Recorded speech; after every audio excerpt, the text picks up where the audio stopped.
Amém, bom dia a todos, bom dia à Igreja Amplitude, aqueles que estão assistindo, bem-vindo a mais um culto da nossa igreja. Nós estamos felizes por nos reunirmos aqui online, e apenas a equipe técnica está aqui na igreja local para as gravações. Sempre vale a pena lembrar os nossos voluntários, aqueles que têm nos ajudado, o Igor Busato, o João Pedro, o Pedrinho, a família Busato também, o Tiago e Carla, têm sido fundamentais nesse período de lockdown. Quem sabe logo as coisas mudam, temos algumas luzes no fim do túnel, e acredito que logo poderemos nos reunir, sempre com cautela. Primeiramente, nós vamos meditar agora, nós adoramos e vamos meditar agora na palavra do Senhor. Nós gostamos sempre de lembrar que aqueles que querem adorar a Deus com os dízimos e as ofertas, vocês podem fazer isso mesmo no lockdown, mesmo à distância, através da tecnologia. A Igreja Amplitude possui uma conta e você pode pegar as informações com a Sui ou com o João Pedro, ou mande uma mensagem no Instagram da igreja, um direct. Se você quer se envolver com o nosso ministério, nós ficamos felizes com as pessoas que têm nos seguido, nos acompanhado. Recentemente, ontem mesmo, o Diogo Turquete, a Pamela, encabeçaram um projeto, de coleta de materiais, de cestas básicas e alimentos para ajudar famílias. Obrigado. Ajudar famílias que estão em situação de necessidade. Se você quiser participar desse projeto, ainda dá tempo. Então mande uma mensagem também. Aí no nosso Instagram vai ter mais informações. É o mínimo que a gente pode fazer nesse momento de dificuldade, nesse momento onde todos estão enfrentando uma situação nova. Agora a gente vai meditar na palavra do Senhor, podemos?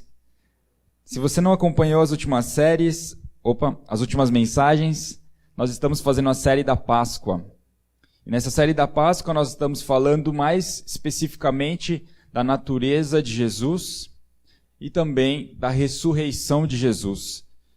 Na semana retrasada falamos da natureza humana de Jesus. Na semana passada, a Su compartilhou uma palavra sobre a ressurreição e a vida. Você pode conferir as nossas mensagens também nas redes sociais, nos canais de podcast, aí é só pesquisar, ou no YouTube. E hoje nós vamos falar um pouco mais da natureza divina de Jesus. Quantos estão dispostos a aprender mais? Deixa eu só ajustar minha água aqui. Isso, em breve vamos ler o capítulo 1 de João.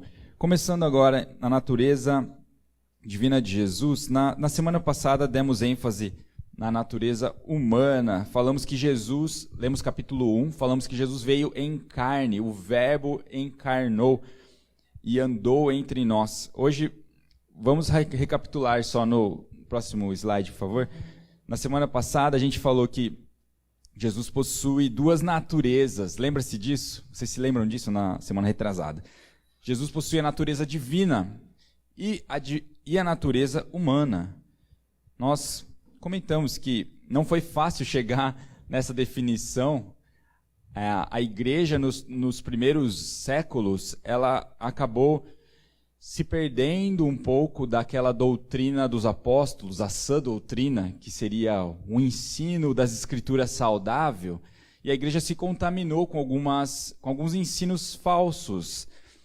E no século terceiro, lá para o ano 300, apareceu um certo líder religioso chamado Ário, e esse líder religioso Ário ensinava que a natureza de Jesus não era como nós entendemos hoje.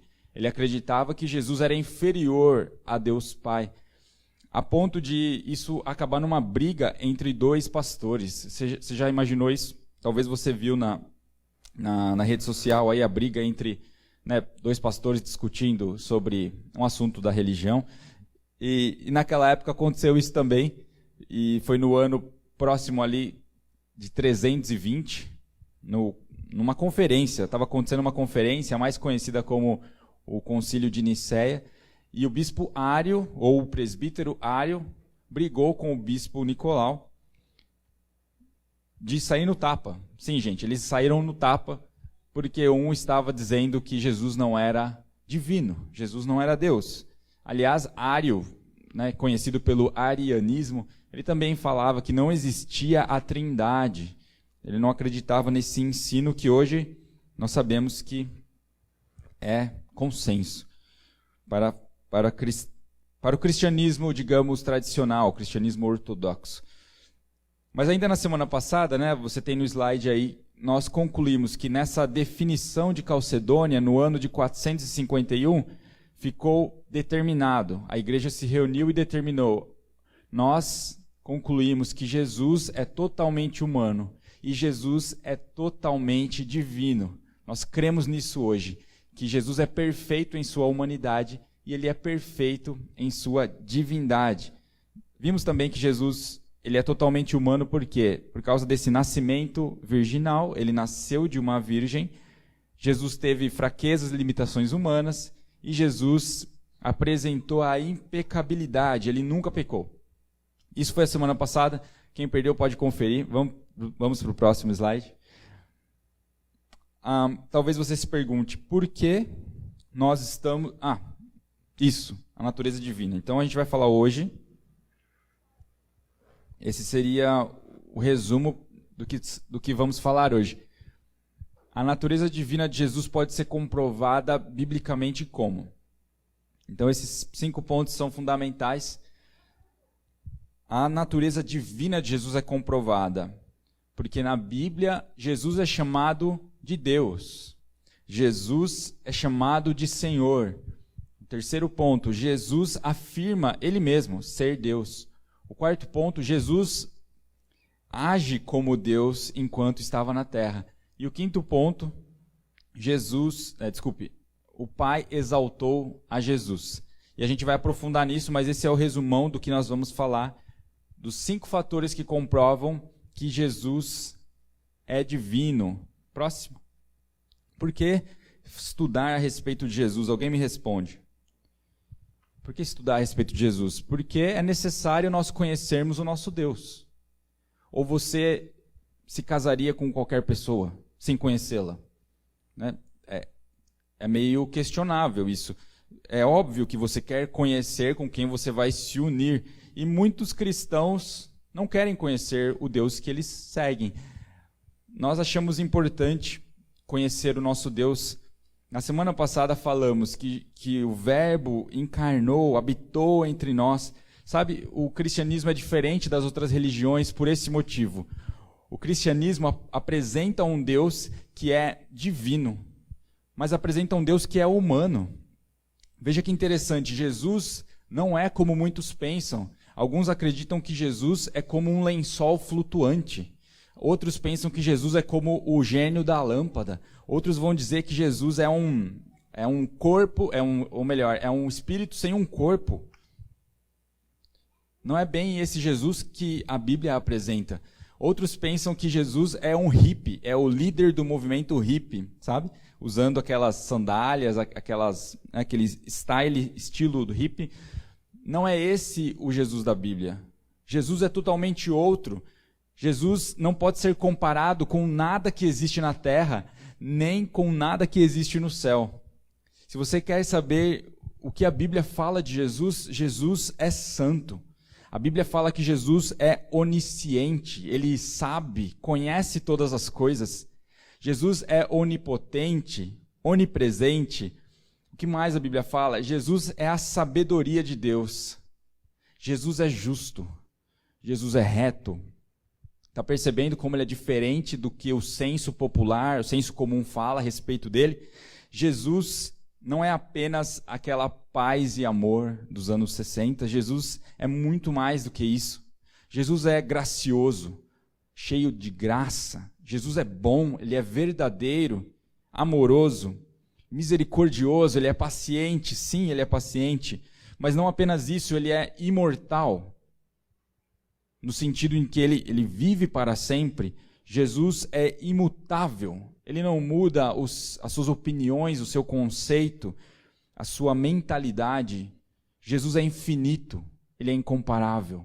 Você consegue experimentar um pouco do tamanho ou da glória de Deus ao ouvir as características dele, eu estou citando aqui algumas características ou atributos de Deus. Jesus é a perfeição absoluta. Jesus é eterno. O Salmo 103, do 8 ao 13, descreve um pouco a respeito do nosso Deus. O Senhor é compassivo e misericordioso, muito paciente e cheio de amor. Não acusa sem cessar, nem fica ressentido para sempre. Não nos trata conforme os nossos pecados, nem nos retribui conforme as nossas iniquidades. Pois como os céus se elevam acima da terra, assim é grande o seu amor para com os que o temem. E como o Oriente está longe do Ocidente, assim ele afasta para longe de nós as nossas transgressões. Como um pai tem compaixão de seus filhos, assim o Senhor tem compaixão dos que o temem. Esse é o nosso Deus. Você o conhece? Você já o experimentou? Nessa anotaçãozinha ainda ali do último slide estava escrito: por que estudamos a respeito de Jesus? E João Calvino responde nas Institutas, no primeiro capítulo, da seguinte forma: a sabedoria integral está no conhecimento de Deus e do homem, e no conhecimento do homem. A sabedoria integral. Conhecer a Deus é sabedoria. Conhecer a Deus é vida. Por isso nós estudamos Jesus. Quanto mais nós aprendemos sobre Jesus, mais saudável vai ser o nosso relacionamento, a nossa comunicação com Ele. Assim é nos relacionamentos humanos. Quando você conheceu o seu cônjuge ou o seu marido, o seu companheiro, sua companheira, como é que foi? No começo vocês se comunicavam através de gestos, através de piadinhas, tentando um conquistar o outro. Isso é normal. Mas conforme os anos se passam, a gente passa a conhecer a pessoa, o jeito que ela entende melhor, o jeito que ela gosta de ser abordada. E hoje eu tenho certeza de que a sua comunicação com o seu cônjuge é muito melhor do que no primeiro encontro. É muito melhor do que no começo, não é verdade? Eu lembro na época da faculdade, quando eu namorava minha esposa, a gente ficava uma semana sem se falar, porque eu era um cara muito duro e grosso. Então, eu ficava uma semana sem conversar com ela e voltava achando que, agora ela aprendeu, e não acontecia nada, e não mudava nada, e só piorava o nosso relacionamento. Hoje eu entendo melhor ela, eu conheço ela, e por isso a importância do conhecimento de Deus. Nossa comunicação com Deus vai ser muito melhor, a qualidade do nosso relacionamento. E nós conhecemos a Deus intelectualmente, meditando nas Escrituras, mas não apenas intelectualmente. Nós precisamos conhecer a Deus no nosso coração. Precisamos dizer ao Espírito Santo: Espírito Santo, eu quero conhecer a Deus, me revela a Deus. E o Espírito Santo é quem faz isso, ele revela o Senhor no coração das pessoas, no coração dos homens. E esse conhecimento vai além do intelecto. Ele traspassa, ele transcende, chega no seu espírito e você é transformado. Você é convencido de que Deus é Deus. O próximo slide é a leitura bíblica. A gente vai ler João 1, continuando o que lemos 2 semanas atrás. Vamos ler alguns versículos. João 1, versículo 43 ao 51. A palavra de Deus fala assim: no dia seguinte, Jesus decidiu partir para a Galiléia. Quando encontrou Filipe, disse-lhe: siga-me. Filipe, como André e Pedro, era da cidade de Betsaída. Filipe encontrou Natanael e lhe disse: achamos aquele sobre quem Moisés escreveu na lei e a respeito de quem os profetas também escreveram, Jesus de Nazaré, filho de José. Perguntou Natanael: Nazaré? Pode vir alguma coisa boa de lá? Disse Filipe: venha e veja. Ao ver Natanael se aproximando, disse Jesus: aí está um verdadeiro israelita, em quem não há falsidade. Perguntou Natanael: de onde me conheces? Respondeu Jesus: eu o vi quando você ainda estava debaixo da figueira, antes de Filipe o chamar. Então Natanael declarou: mestre, tu és o Filho de Deus, tu és o Rei de Israel. Jesus disse: você crê porque eu disse que o vi debaixo da figueira? Você verá coisas maiores do que essa. E então acrescentou: digo-lhes a verdade, vocês verão o céu aberto e os anjos de Deus subindo e descendo sobre o Filho do Homem. Até aí. Nessa porção bíblica, vemos uma coisa interessante. No começo do capítulo 1 desse mesmo livro, vemos Jesus chegando na forma humana. A ênfase do autor é: Jesus também é humano. E no fim do capítulo, o autor começa a dar ênfase no fato de que Jesus também é divino. Jesus também é Deus, não é um homem qualquer que veio à terra.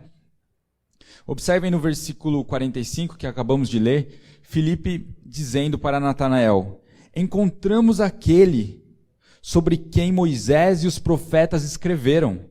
Imagine a curiosidade, a expectativa que os judeus tinham de um Salvador, do Messias. Eles esperavam um tal de Mashiach. Eles esperavam um Messias, um prometido Salvador que viria trazer a salvação, a libertação de Israel, a libertação dos homens.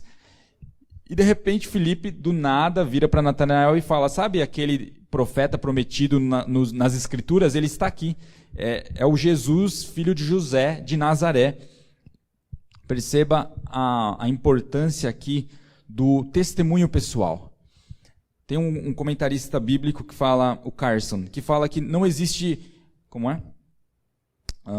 Ele fala: o testemunho pessoal sempre foi e sempre será um dos meios mais frutíferos para levar as pessoas até Jesus. O testemunho pessoal é poderoso. Sempre foi e sempre será um dos meios mais frutíferos para levar as pessoas a serem discípulas de Jesus. Por isso a importância de nós falarmos a respeito da nossa fé, falarmos para os outros a respeito de Jesus, falarmos a respeito da nossa conversão, convidar as pessoas para meditar na palavra de Deus junto com a gente, para assistir um culto, para ir na igreja. Nesse momento as coisas estão diferentes, mas a gente não pode deixar de pregar, porque é lockdown, porque é pandemia. Imagina o que seria da China, né, proibida, um país onde é proibido se reunir, se aglomerar para cultuar a religião. Imagina o que seria se eles não falassem. O que seria do cristianismo? Mas sabe-se que a igreja perseguida da China é uma das igrejas que mais cresce no mundo hoje. Precisamos ser criativos. Precisamos compartilhar a boa notícia do que Jesus fez por nós. Simplesmente porque a notícia é boa. Não é uma notícia ruim. A notícia ruim voa, não é verdade? A má fama das pessoas voa. Mas nós precisamos compartilhar a boa notícia do que Jesus fez. Essa mensagem é única.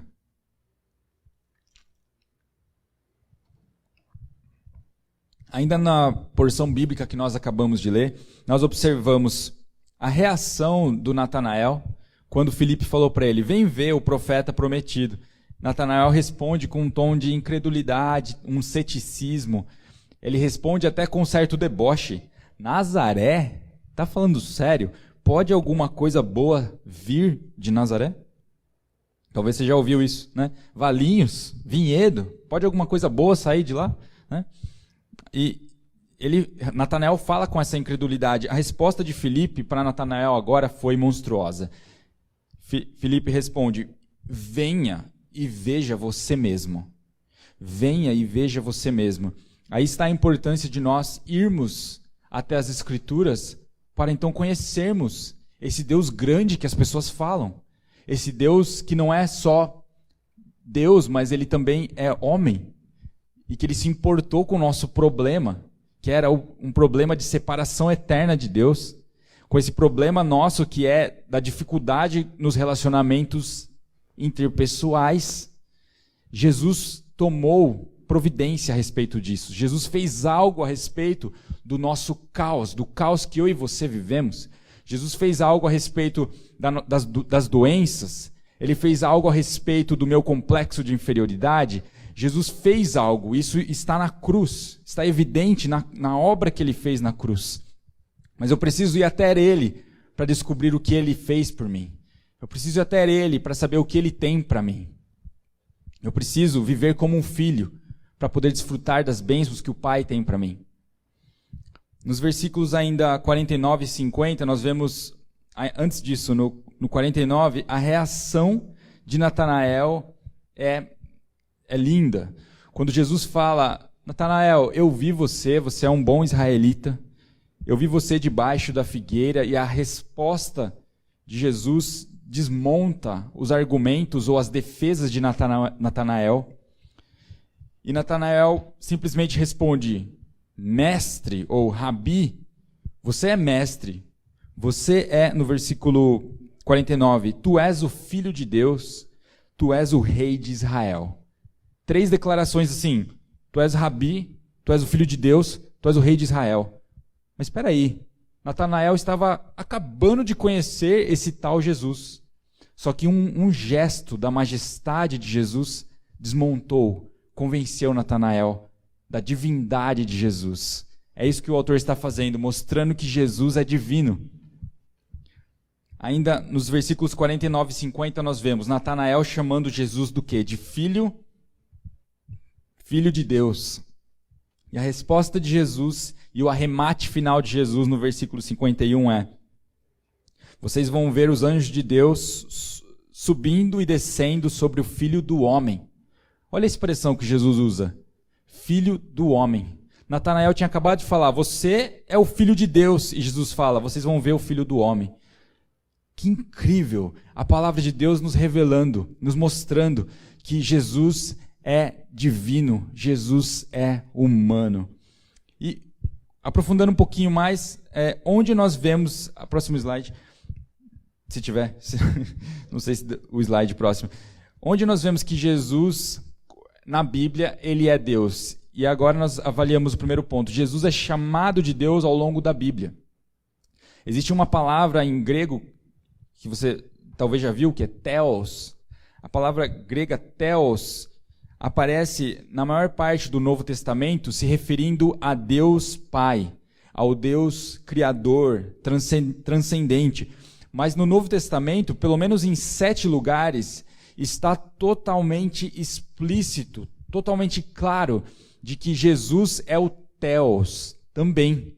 Jesus é Deus. E os versículos estão bem pequenininhos ali, mas eu vou citar rapidamente João 1:1, 1:18, 20:28, Romanos 9:5, Tito 2:13, Hebreus 1:8, Salmo 45:6 e 2 Pedro 1:1. 7 lugares. E ainda no Antigo Testamento tem uma evidência de que Jesus é o Theos, Jesus é Deus. Quando lá em Isaías 9:6 nós vemos Jesus sendo chamado de Deus poderoso, aquele que vai vir, o Deus forte, maravilhoso conselheiro, príncipe da paz, Deus forte, Pai da eternidade. Jesus recebe o título de Theos também na Bíblia. Próximo slide. Jesus é chamado na Bíblia também de Senhor, no sentido Kyrios. A gente está falando de comprovações bíblicas para a divindade de Jesus, que comprova que Jesus é Deus. Na Bíblia nós vemos Jesus sendo chamado de Senhor Kyrios. Jesus, eu me precipitei. Na verdade, a palavra Kyrios, que é esse Deus do Antigo Testamento. O Theos é Deus. Kyrios seria mais o aspecto de Senhor, e o Senhor do Antigo Testamento. É a mesma expressão utilizada lá em Jeremias 10, quando fala assim, Jeremias 10, 6, 7, não há absolutamente ninguém comparável a ti, ó Senhor. E o legal desse versículo é a continuação. Quem não te temerá, ó Rei das nações? Quem não te temerá? Perceba que o mesmo termo utilizado para esse Rei das nações é o mesmo termo usado para Jesus. Ele é o Kyrios. Jesus é o Kyrios. Ele é o Rei das nações. Ele governa sobre todos os governantes. Acima dos governantes que estão cuidando do nosso país, que estão cuidando dos Estados Unidos, de países grandes e importantes, nós temos um governador soberano, nós temos o Senhor, Ele governa sobre tudo isso. Ainda lá em Lucas 2:11, fala, hoje na cidade de Davi nasceu o Salvador, que é Cristo o Senhor. Essa palavra Senhor é esse Kyrios. O próprio Jesus, quando estava na terra, ele se identificou como esse Kyrios. Olha que legal. Lá numa discussão que ele estava tendo com os mestres da lei, com os fariseus, ele perguntou para eles: o que quer dizer aquele salmo de Davi, Salmo 110? O Senhor disse ao meu Senhor: senta-te à minha direita até que eu ponha os teus inimigos debaixo dos teus pés.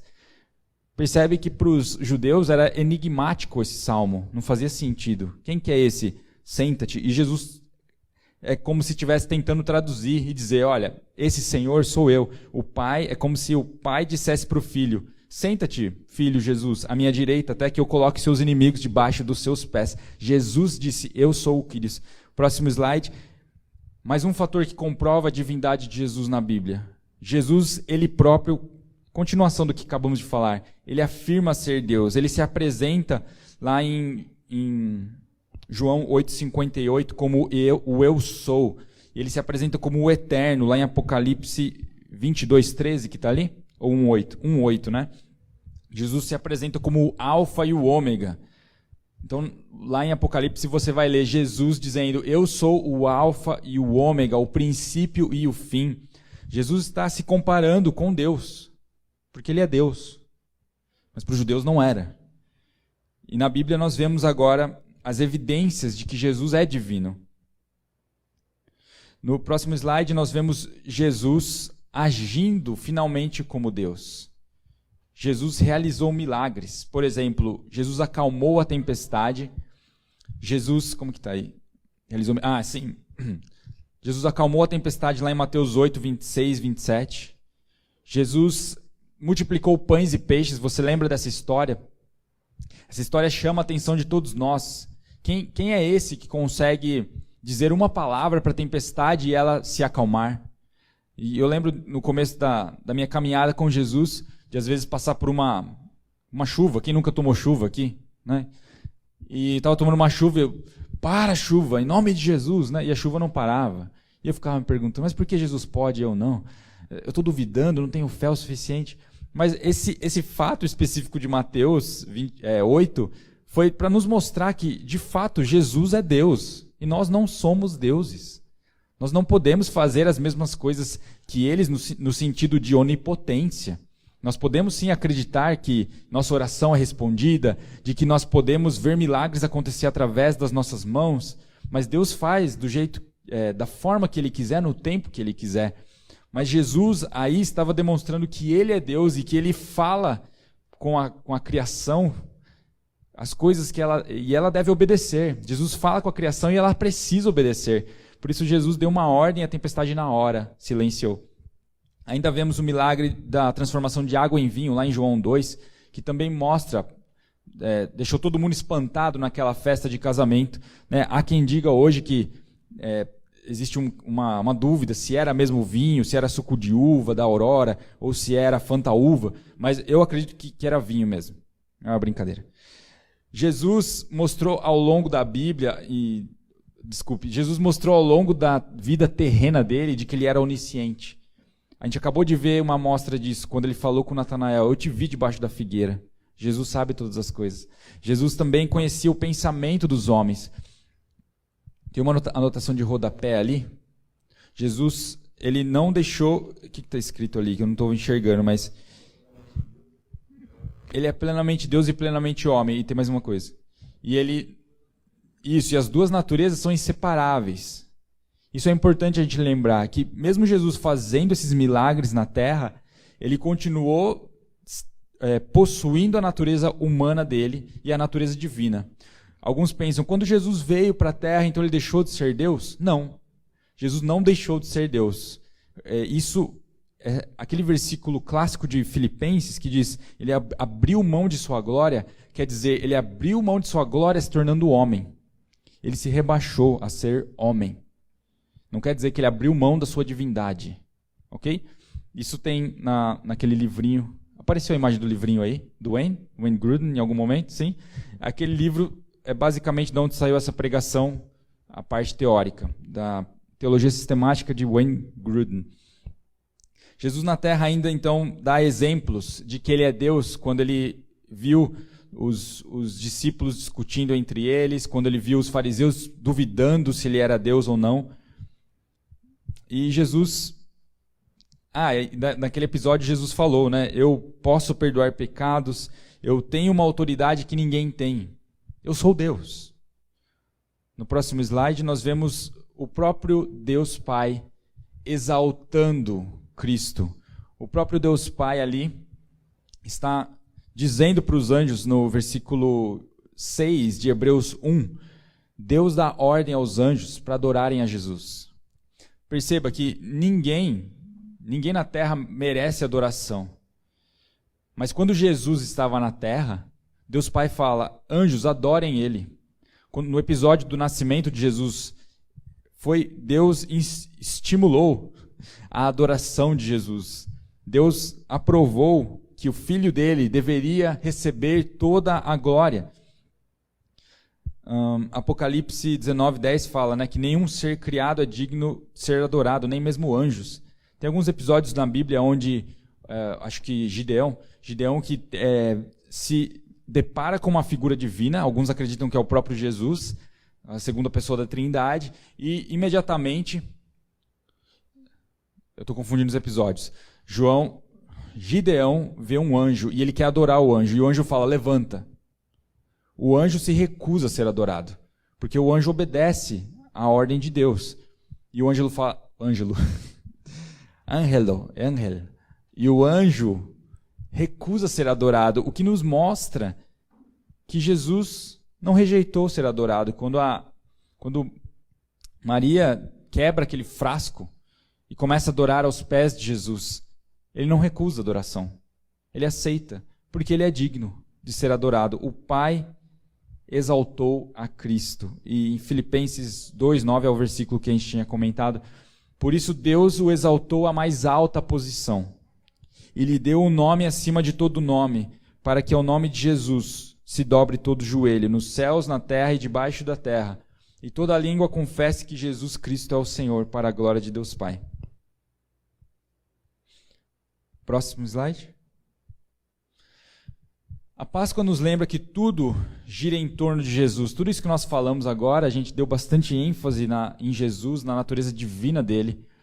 Mas todos os acontecimentos da Páscoa, você se lembra da Páscoa dos Hebreus? A Páscoa primeira, a original, aconteceu no episódio da saída dos hebreus do cativeiro no Egito. E naquele episódio Deus falou, olha, cada família vai sacrificar um cordeiro, vai sacrificar um carneiro, um animal, e depois vai passar o sangue desse animal nas suas portas. Tudo isso fazendo alusão, tudo isso apontando para um cordeiro perfeito que um dia também seria sacrificado para proteção, para salvação das pessoas.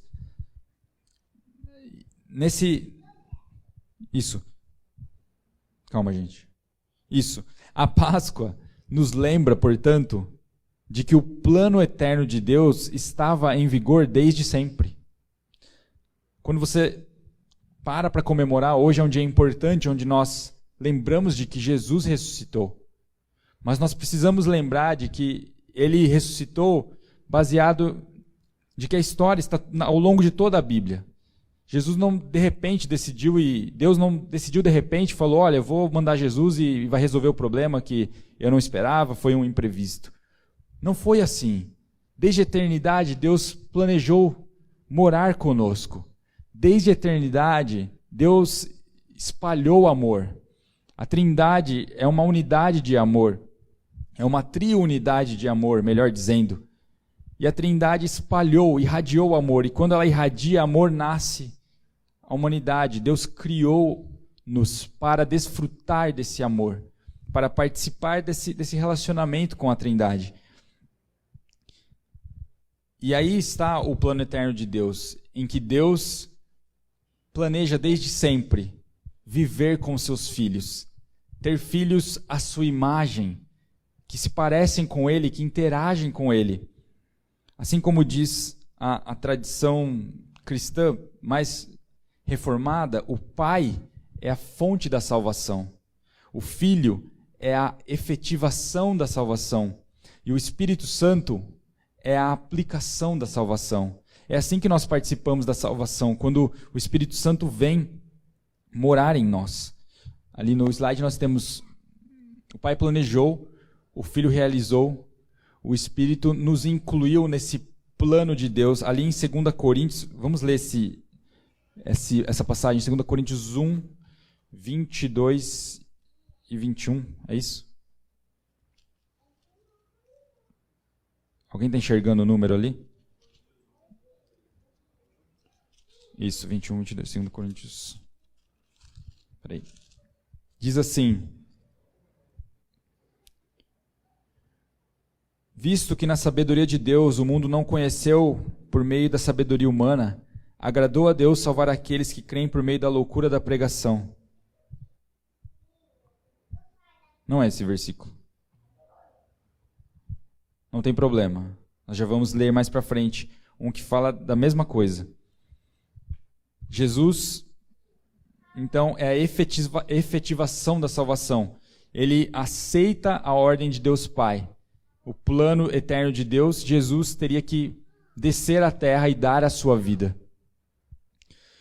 Jesus é crucificado. Lá em João 19, 17 e 18, fala assim: levando a sua própria cruz, ele saiu para o lugar chamado Caveira, que em aramaico é chamado Gólgota. Ali o crucificaram, e com ele 2 outros, um de cada lado de Jesus.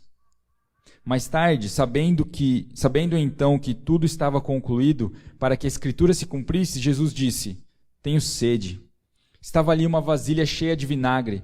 Então embeberam uma esponja nela, colocaram a esponja na ponta de um caniço de sopo e a ergueram até os lábios de Jesus. Tendo-o provado, Jesus disse: está consumado. Com isso curvou a cabeça e entregou o Espírito. Observe Jesus aqui sofrendo. Observe aqui o que aconteceu na Sexta-feira Santa. Jesus deu a sua vida. Jesus fez a sua parte. Ele participou do plano eterno de Deus dessa forma, aceitando carregar a cruz, aceitando ser crucificado nela, em favor de nós, pecadores. Jesus morreu, e isso é triste. Jesus morreu, e isso é doloroso. Isso não é algo fácil de digerir. Talvez você, às vezes, olhe para Deus e encare Deus como alguém distante ou como alguém que está alheio aos seus problemas. Às vezes, olhamos para Deus dessa forma, como se Deus não se importasse. Será que Deus não está vendo a pandemia? Será que Deus não está vendo o meu sofrimento, a minha crise financeira? Será que Deus não está vendo meu salário atrasado ou o meu corte salarial? Será que Deus não está vendo que eu estou precisando de ajuda? Deus não apenas reconhece, como também Ele é compassivo. Nós acabamos de falar que Ele é misericordioso, que Ele participou do sofrimento humano e que Ele foi além. Jesus também sofreu e morreu. Jesus deu a sua vida. Quantos de nós fazemos coisa parecida no sentido de ceder, no sentido de servir? Às vezes nós achamos que Deus é egoísta por estar aparentemente distante, mas nós não fazemos nada pelo próximo. Nós, às vezes, somos resistentes em querer orar pelo nosso irmão, ou em compartilhar o amor ou os recursos com as pessoas. Mas Jesus nos dá o exemplo, e Ele deu a sua vida por nós. Por causa do pecado humano, que nós mereceríamos era o castigo, era a punição, era a ira de Deus. E quando Jesus vem para a terra, Ele assume sobre si a ira que era destinada para você e para mim. Jesus toma para Ele. E ali na cruz, Ele é brutalmente, no caminho da cruz e na cruz, Ele é brutalmente castigado por causa disso, tomando o seu lugar e o meu. Esse é o Jesus Deus, Jesus homem, que veio e que nós seguimos. Esse é o Deus que nós cremos. Mas Ele não ficou morto. Essa é a boa notícia do domingo. Jesus ressuscita. Vamos ler agora João 20, para caminhar para o fim. João 20, 11 ao 18. Segura aí na cadeira, segura na poltrona. João 20, 11 ao 18 diz: Maria, porém, ficou à entrada do sepulcro, chorando. Enquanto chorava, curvou-se para olhar dentro do sepulcro e viu 2 anjos vestidos de branco, sentados onde estivera o corpo de Jesus, um à cabeceira e o outro aos pés. Eles lhe perguntaram: mulher, por que você está chorando? Levaram embora o meu Senhor, respondeu ela, e não sei onde o puseram. Nisso ela se voltou e viu Jesus ali, em pé, mas não o reconheceu. Disse ele: mulher, por que está chorando? Quem você está procurando? Pensando que fosse o jardineiro, ela disse: se o Senhor o levou embora, diga-me onde o colocou, e eu o levarei. Jesus lhe disse: Maria. Então, voltando-se para ele, Maria exclamou em aramaico: Rabone, que significa mestre. Jesus disse: não me segure, pois ainda não voltei para o Pai. Vá, porém, a meus irmãos e diga-lhes: estou voltando para o meu Pai e Pai de vocês, para meu Deus e Deus de vocês. Maria Madalena foi e anunciou aos discípulos: eu vi o Senhor, e contou o que ele lhe dissera. Incrível. Incrível. A ressurreição de Jesus acontecendo na cara de Maria. Jesus se revelando ali como um jardineiro. Talvez Jesus pregou uma peça nela, colocou uma roupinha de jardineiro ali na hora, né, e ela não reconheceu, e de repente ele se revelou: não, Maria, sou eu. E ela: mestre, é você. Jesus cumpriu o que ele havia prometido, do plano de que vocês podem de novo acessar a Deus, vocês podem se relacionar com Deus, vocês podem ser libertos da maldição eterna, da maldição do pecado. Vocês têm direito agora, novamente, por causa de Jesus, por causa da justiça de Jesus, de participar do céu e de tudo que o céu tem para nós, daquilo que o Pai planejou desde sempre.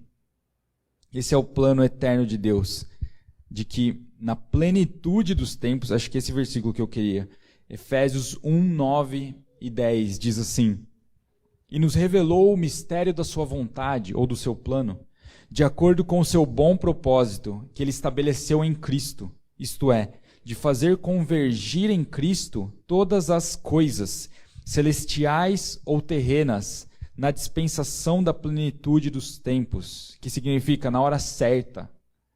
Na hora certa, Deus fez convergir em Cristo todas as coisas.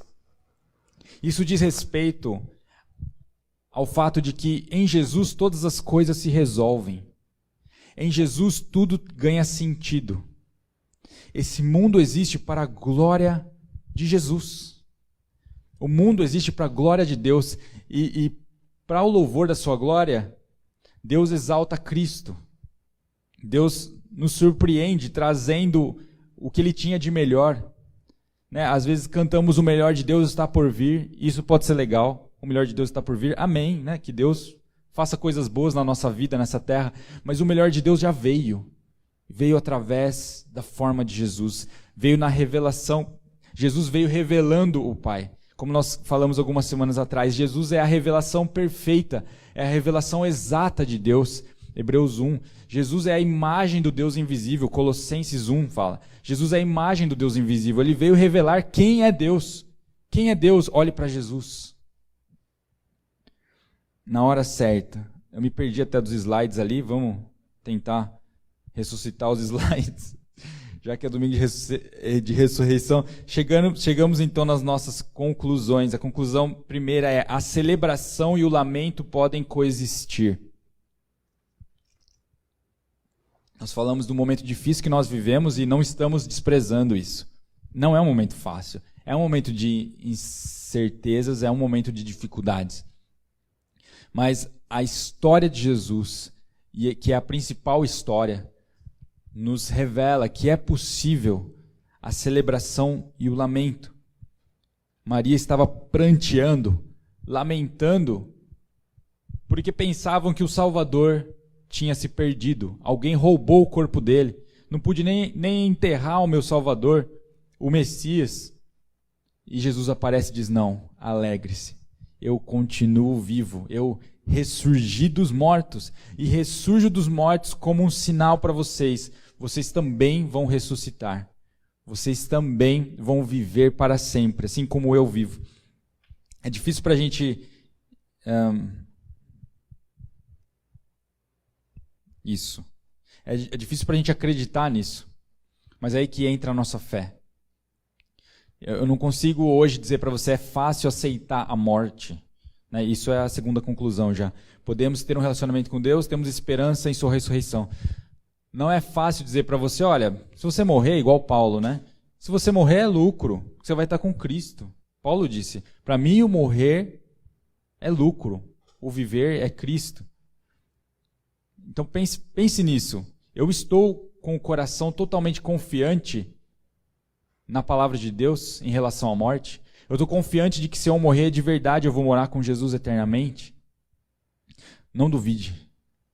Saiba que os relatos dos primeiros discípulos, aquilo que Lucas escreve lá em Atos, no capítulo 1, é verdade. Nós temos evidências e mais evidências, mas a maior evidência é a própria Escritura. É o próprio Espírito Santo que vai convencer você de que Jesus ressuscitou e de que Jesus vai nos ressuscitar com Ele. Você não precisa mais temer a morte. E essa é a nossa esperança. De que nós não temos apenas expectativa nas coisas dessa terra, nas coisas desse mundo. A nossa esperança está no reino futuro. Nós temos esperança agora de que o Rei vive e o Rei vai reinar eternamente um dia nesta terra. Mas ainda não chegou. Não chegou o tempo do reino de Jesus. Mas Ele nos deu algo. Ele não nos deixou de mãos vazias. Assim como você ficou nessa Páscoa, talvez. Puxa, eu não ganhei nenhum ovo. A crise é tanta. Eu não ganhei nenhum ovo. Mas você não está de mãos vazias. Você recebeu, como Paulo fala, um penhor. Você recebeu um peso. Você recebeu o Consolador. O Espírito Santo nos sela. Deus nos selou com o seu Espírito. E Ele te deu o Espírito Santo como uma amostra do que vai acontecer no futuro. Por isso nós que temos o Espírito Santo sabemos, nós cremos, porque nós já experimentamos hoje. Você já experimenta hoje a paz futura, a paz que ninguém pode abalar. Você pode hoje acessar a alegria verdadeira. Você pode hoje receber um banho de amor de Deus e você consegue amar as pessoas de um jeito que você nunca imaginou que ia amar. Você consegue perdoar as pessoas como você não conseguia 10 anos atrás. E você fala, o que é isso? Isso é o Espírito Santo morando em você e transformando você. O Espírito Santo faz você receber e transparecer a imagem do próprio Deus, a imagem de Jesus. Claro, numa magnitude, numa semelhança, né? A gente é uma pequena amostra de Jesus, é tipo uma gotinha da gotinha. Mas assim as pessoas vão olhando para você e falando, você é diferente, porque você tem o Espírito Santo morando em você. E a terceira conclusão é, tudo existe para o louvor da glória de Deus. Tudo isso que aconteceu, todo o mistério da Páscoa, do povo fugindo, de Jesus vindo na terra, de Jesus sendo homem e sendo Deus, tudo isso aponta para algo. Jesus é digno de todo louvor, de toda glória, e tudo isso que aconteceu deve glorificar a Deus. Assim como fala em Colossenses, ou melhor, em Hebreus 1, o Filho é o resplendor da glória de Deus. É o resplendor da glória de Deus, é a expressão exata do seu ser, sustentando todas as coisas por sua palavra poderosa. Em Colossenses 1, como falamos também, Jesus é a imagem do Deus invisível, o primogênito sobre toda a criação, pois nele foram criadas todas as coisas no céu e na terra, as visíveis e as invisíveis, sejam tronos, soberanias, poderes ou autoridades. Todas as coisas foram criadas por ele e para ele. E para finalizar, Romanos 11, que diz, você conhece esse versículo, pois dele, por ele e para ele foram feitas todas as coisas. Pois dele, por ele e para ele são todas as coisas. A ele seja a glória para sempre. Amém. Tudo isso não foi por acaso. Tudo isso não foi um imprevisto de Deus. O plano de Deus, a cruz, não foi um imprevisto. Você não é um imprevisto. Conhecendo Deus, como diz João Calvino, conhecendo Deus, nós nos conhecemos. Conhecendo Deus, nós temos vida. Conhecendo Jesus, você tem vida. Não pense que você é uma obra do acaso. Jesus te escolheu. Jesus te chamou. Por isso, vocês que estão ouvindo a voz de Deus hoje, voltem-se para Ele. Vocês que lembraram da grandeza do sacrifício de Jesus, rendam-se a Ele novamente. Sirvam a Ele como filhos amados, como irmãos mais novos de Jesus. Amem Ele com todo o seu coração, com toda a sua mente. Amem Ele com todas as suas forças, com todo o seu tempo, com todo o seu recurso. Não é o bastante dar tudo para Ele, não é o bastante. Ele deu o exemplo maior, Ele fez aquilo por nós que nós nunca poderemos pagar. Por isso a nossa salvação é pela fé, não é pelas boas obras. Nós fazemos boas obras hoje porque imitamos o bom mestre, imitamos Jesus. Mas a nossa salvação só pode vir através da fé nele. Por isso nesse dia, deposite toda a sua fé em Jesus. Aquele que é fiel, aquele que é poderoso para te salvar, que é poderoso para te colocar de novo na presença de Deus, na presença do Senhor Todo-Poderoso. Que nessa manhã você se lembre que a Páscoa é muito mais do que nós vemos hoje. A Páscoa não é só chocolates e confraternizações, isso é legal. Isso é até perigoso, né, as confraternizações. Se tiver sintoma de gripe, não saia da sua casa, fique quietinho aí onde você está, não mexa, não mexa. Mas a Páscoa não é só isso.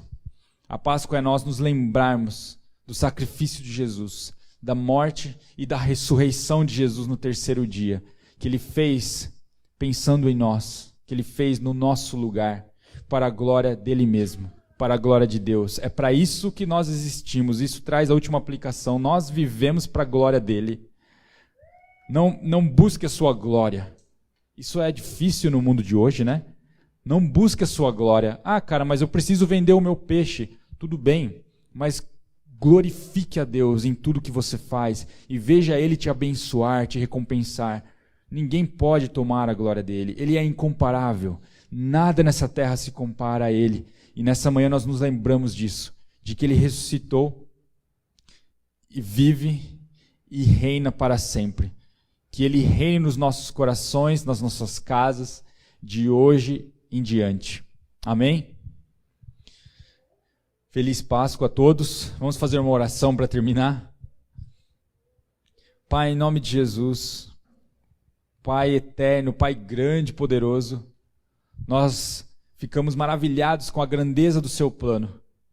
Nós ficamos constrangidos com o teu amor estendido em nossa direção. Obrigado, Jesus, pelo teu sacrifício em nosso lugar.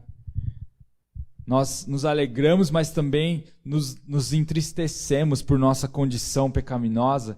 Nós entristecemos no sentido de que o Senhor tenha sofrido, de que o Pai também sofreu ao ver seu filho morrendo, sofrendo, sendo perseguido.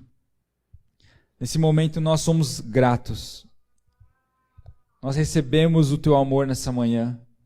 Recebemos forças renovadas para continuar acreditando no Senhor, acreditando na sua santa palavra. Nós queremos que o Senhor abra o nosso coração, os nossos olhos espirituais. Não queremos aprender apenas com o intelecto. Nós te damos toda a nossa vida. Revela-te a nós, assim como o Senhor se revelou àqueles discípulos no caminho de Emaús. Revela-nos, Senhor. Nós queremos te conhecer pessoalmente. Queremos te experimentar nos momentos do culto, nos momentos de discipulado, no caminho, nas orações. Nós queremos te experimentar em tudo. E finalmente que a nossa vida, Deus, seja para glorificar o teu Filho Jesus. Que nós não busquemos a nossa glória, pois somente o Senhor é digno de glória. Nós queremos sim irradiar a sua beleza, a sua excelência, mas não nos deixe esquecer desse Deus grande, desse Deus poderoso, desse Deus incomparável, desse Deus que nos amou com um amor eterno, com um amor que ninguém poderá nos dar. Que as pessoas coloquem Jesus no lugar devido nessa manhã, nesse dia. Que nós possamos ser dirigidos pelas palavras de Jesus. Que Jesus seja revelado aos corações, não só como o Deus da paz e do amor, mas como o Deus eterno, o Deus triuno, o Deus da Bíblia. Nos liberta, Deus, do conhecimento raso, nos liberta de ser uma igreja rasa e irrelevante. Que a sua igreja seja sal, seja luz. E que Jesus seja glorificado através da sua igreja no Brasil, em Vinhedo, em Valinhos, para a glória de Deus Pai. Amém. Amém. Jesus vive, Jesus ressuscitou, Jesus reina. Logo nós teremos, terminando já, né, o nosso culto, logo nós teremos nossa sala de oração virtual. Fique conectado, siga as nossas redes sociais, que vocês tenham um domingo abençoado. Cumprimente quem está do seu lado aí, que Deus abençoe vocês. Até semana que vem. Tchau.